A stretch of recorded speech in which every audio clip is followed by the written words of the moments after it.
आखिर क्यों पाकिस्तान खुद से बहुत ज़्यादा पैसा छाप कर अपनी इकॉनमी को मजबूत नहीं करता, हालांकि हमारे पास मशीनें भी हैं जो कि पैसा बनाती हैं, छापती हैं।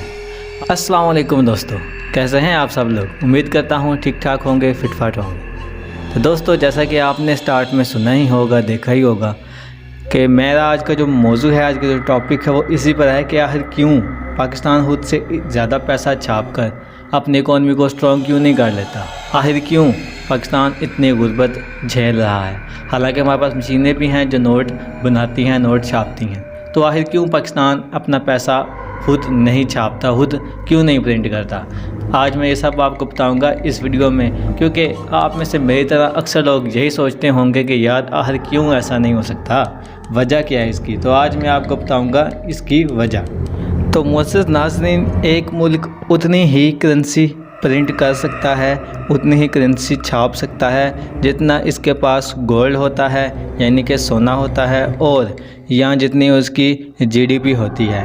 अब आपको मैं बताता हूं कि पाकिस्तान एक साल में कितना सोना प्रोड्यूस करता है, और साथ आपको जीडीपी के बारे में भी बताएंगे कि जीडीपी है क्या, ये कौन सी बला है। नाज़रीन, मैं कोशिश तो यही करता हूं कि आपको इंतहाई आसान अल्फाज में बात समझा कर फिर आपको आगे लेके चलूं।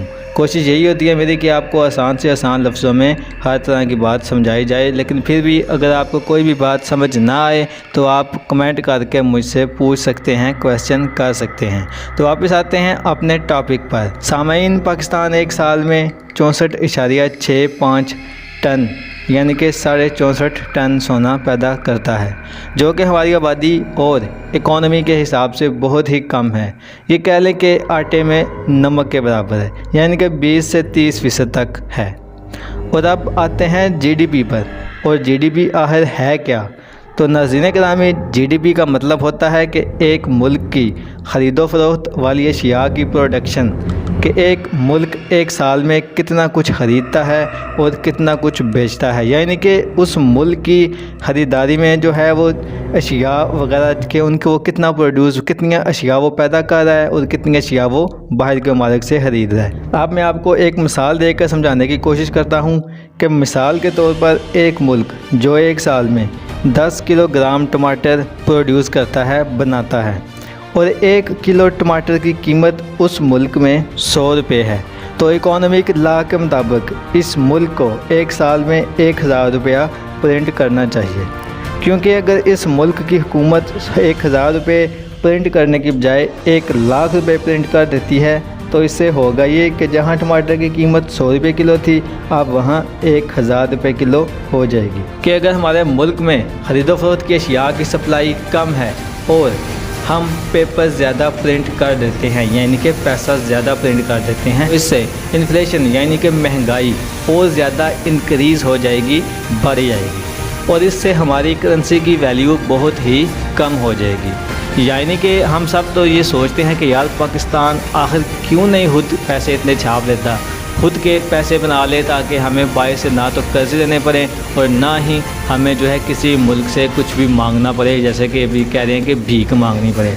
तो इस सब की वजह यही है कि आप एक मुल्क जो है वो अपने जीडीपी और गोल्ड के हिसाब से पैसा छाप सकता है। अब चलते हैं वापस अपने टॉपिक की जानिब, और आपको मैं इसकी एक ज़िंदा मिसाल लेता हूँ ज़िम्बाब्वे से।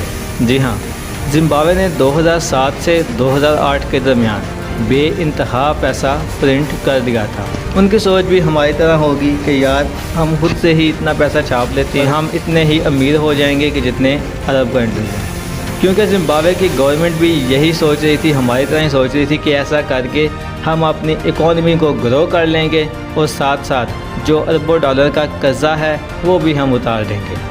ज़िम्बाब्वे की हुकूमत ने फिर इतना पैसा प्रिंट कर दिया कि जो एक टॉफ़ी 1 ज़िम्बाब्वियन डॉलर की मिलती थी, उसकी कीमत 1 ज़िम्बाब्वियन डॉलर से लगभग 100 ट्रिलियन ज़िम्बाब्वे डॉलर तक पहुंच गई थी, यानी कि 23 करोड़ ज़िम्बाब्वियन डॉलर तक। यानी कि आप हिसाब लगा लें कि इन्होंने तो बस अंधाधुंध छापना ही शुरू कर दिया पैसा कि ऐसे करके हम बहुत ही अमीर हो जाएंगे।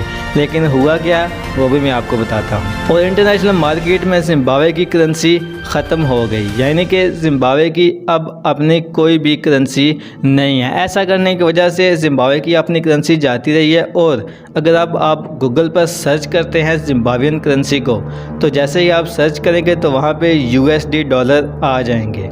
यानी कि उन्होंने खुद ही अपने पाँव पर कुल्हाड़ी मारी है। जैसा कि हम लोग सोचते हैं कि यार पाकिस्तान खुद ही इतना पैसा प्रिंट कर ले, बस ये गुर्बत और महंगाई ख़त्म कर दें, तो भाई ऐसा करना बहुत ही मुश्किल है और नामुमकिन है, क्योंकि ये आपके सामने एक ज़िंदा मिसाल है ज़िम्बाब्वे। और दोस्तों साथ साथ मैं आपको ये बताता चलूँ कि एक कंट्री उसी वक्त ही ग्रो करती है जब इसके अंदर ख़रीदो फरोख्त की अशिया को ज़्यादा से ज़्यादा प्रोड्यूस किया जाए, यानी कि ख़रीदो फरोख्त की अशिया ज़्यादा बनाई जाएँ, ज़्यादा बाहर के मुल्क में बेची जाएँ। और इससे अपने मुल्क की ज़रूरियात भी पूरी हो सकती हैं और साथ ही साथ ख़रीदो फरोख्त की अशिया को दूसरी कंट्रीज़ में भी सेल किया जाता है।